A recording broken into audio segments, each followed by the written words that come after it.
Hey guys, Happy New Year. It's me, Ange. Welcome to my studio. I am going to do a prep of my canvas of my cradle board before I gesso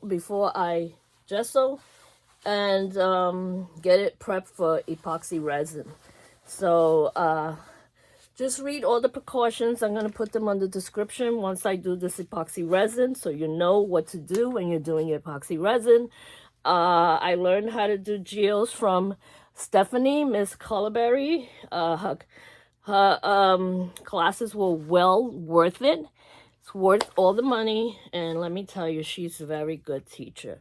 So it's always good to learn. You like my lights? Look, Happy New Year! Woo! Yeah, baby. That's right, honey. But if I turn on the light, you don't really see.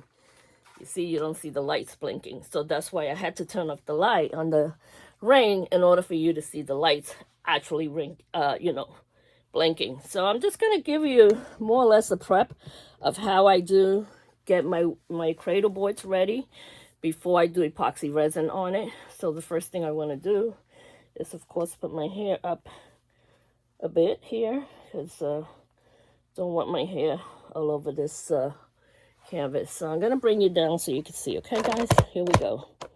Let's hope my phone won't fall, because sometimes the phone will fall on the floor. Yeah. So there you go. You can see the whole board right here. I'm going to bring you a little bit down more. That's good. Maybe I need to bring it over.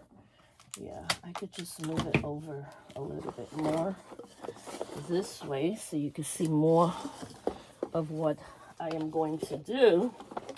And this is just the way I prep my cradle boards before I do any kind of epoxy resin on my wood boards. You know, these cradle boards are very good. I get them from Geriadoramas. You can get these in any store. Anyway, so you got to make sure you're leveled before you do epoxy resin. You always have to be leveled. Okay. The room has to be humidity like 35%.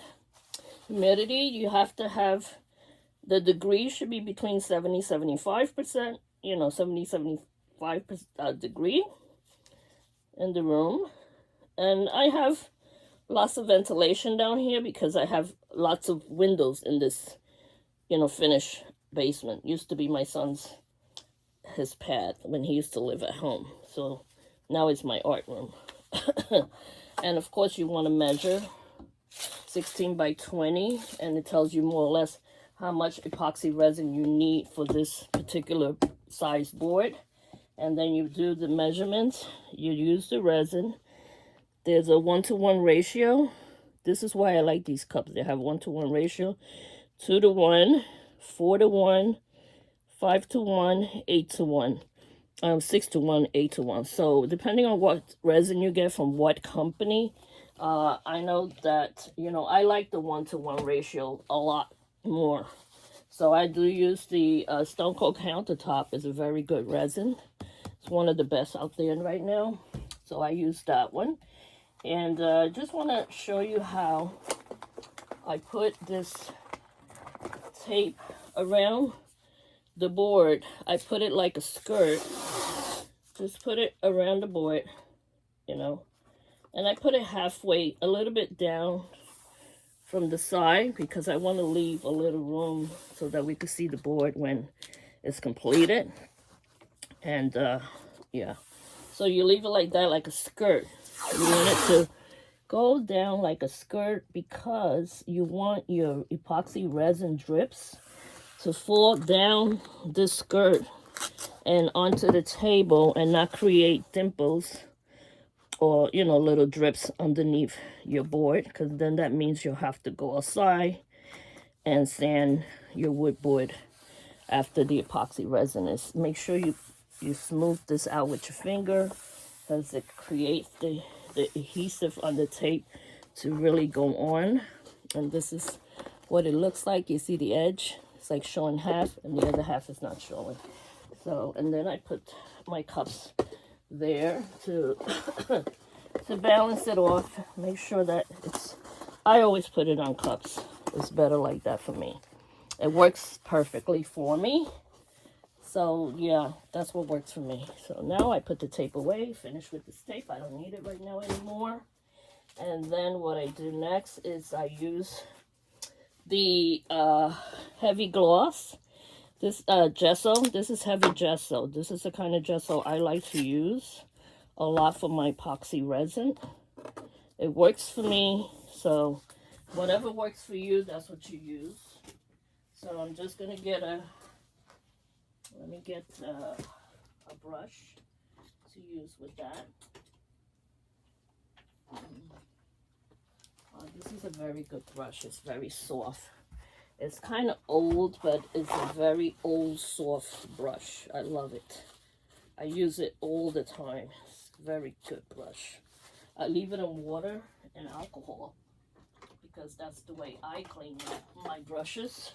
Although I have soap for the brushes that I bought from, you know, Jerry Autorama. So just drying this off a little bit. I don't want it to be wet. Yeah. So that when you take your, you know, you take your gesso and you put it on the board. And the reason I put gesso on this board because I really don't know the making of this board, you know, and it could be a type of board that could have like some air come between the board, you know, and your epoxy resin. So that's why we use the gesso to cover the board and make sure that no air seeps through the wood and create what we call dimples in our beautiful epoxy resin art. So that's what we do. Do that. Just put it on, let it be nice and smooth. It's just so smooth, this gesso. I love it. It's one of the best gessos out there. And you could purchase it at Amazon. See? Yeah, and just apply it. So I hope you all had a very happy New Year's. I'm feeling so much better, thank God. I thought, oh my God, I thought that COVID was the worst I ever had. I mean, I've had asthma attack. And yeah, but never anything like that. I even had bronchitis before, but never. Nothing like the COVID. The COVID really, it really knocked me off my foot. It knocked me off my feet. You could wear gloves for this if you don't want gesso in your hand. But I try not to get the gesso in my hand. I try to keep the gesso on the brush, of course. So I just go up and down, make it nice and even. And you get it nice and even all the way through. And then when you put the epoxy resin on top of this, it'll cover anything that you see, any imperfections. It'll make it, that's the thing about epoxy resin. It smooths out the surface so beautifully that you don't even see any kind of bumps or anything at all. You don't see anything at all as far as bumps. Yeah, and you want to sweep the sides. I kind of sweep it upward because that works for me. To sweep it upward.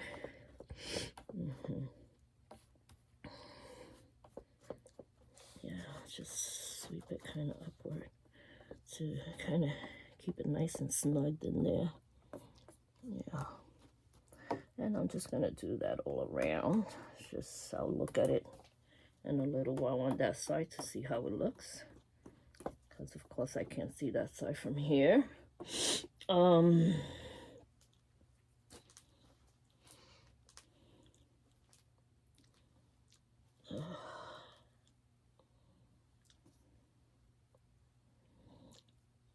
Okay, so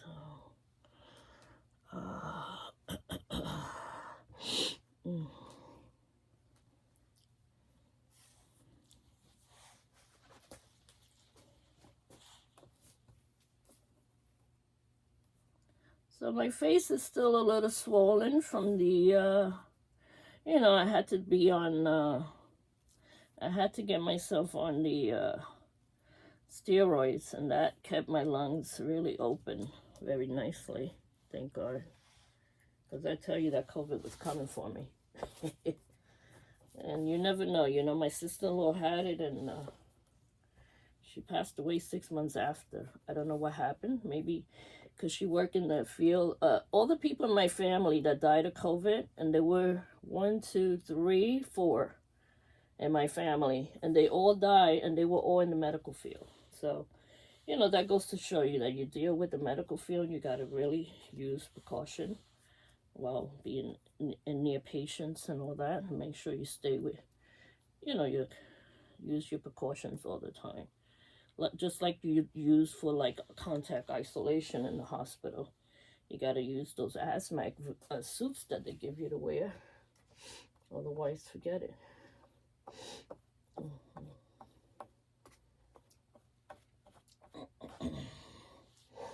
This is cool. Very cool. I love doing this. It's the fun part. This is the fun part. Yeah. And making the geo itself is another fun part. I love doing the geos. I do them once in a while. I don't do them a whole lot. I've been trying to stick more to my regular painting, you know, abstract art or contemporary, whatever it comes out to be, you know, because I'm still learning about what is abstract art, what is contemporary, what is modern, what is surrealist, and cubism, and all that. I've been reading so much on all that because, like I said, I worked in the medical field 43 years. I just know the medical field. I don't know much about arts, but since I am an artist and I've been doing art now for 4 or 5 years, I love it. It's my new passion, and I refuse to leave it. Yeah, so. And this side is very nicely done. It's all prepped and ready. This is all prepped. It's all nicely handled there. It's very nice. Epoxy, you know, a nice coat of gesso. It's very smooth, this gesso. It's like butter, you know. It's very, very smooth, but it's also heavy gesso. So, you know, it's pretty much kind of on the thick side. So the only thing I'm waiting for is a spray foam, which I want to spray on this to make my epoxy resin. So as soon as I get that foam in, I could use it. And look, in case you want to see the name, it's in Amazon. You could buy it at Amazon. Amazon.com carries that gesso. And yeah. So I'm just gonna leave this alone, let it dry overnight, and then I can start decorating it with the foam and put these beautiful rocks that I bored. I don't know, they seem like a little big. I'm not gonna put a lot because I don't want it to be a very heavy kind of geo. The last thing you need is a geo that you can't even carry. So, and I got my mask here ready. I have my pointers. These are real pointers. Look at the inside. So beautiful. So I got 2 of them that I could use. Yeah. And I have these 2 that I found. These are also nice ones. These are like amethyst, purple color. I really like this one. It's really pretty. Yeah, see, I bought this one online. And then I have all the colors here. I got the paints that I'm going to use. More chips. These are emerald chips. And there's a few amethyst chips in there with it too. So I may use all that, of course. I may do some trays if I have leftover resin. I usually do coasters with to go with the actual geode or epoxy resin that I make. So I'm just leaving these here upside down so no hair or anything gets in it. I got my blow gun. I got my fire torch. Got my measuring tools in case I need them again. Put them there. You always got to keep everything balanced. Everything has to be level. And that's the big thing with epoxy resin. You have to be leveled. You have to use 91% alcohol if you want to spray over the geo once you do it, or whatever epoxy resin you do. It gives you a nice, beautiful design. And that's it. I'll see you all soon. Love you all. God bless. Peace out. And have a wonderful, wonderful New Year, you all. Filled with lots of love and lots of blessing. And yeah. And I'll keep lighting with my little lighter. You see it? Woo! I'm in a club. Love you. Mwah.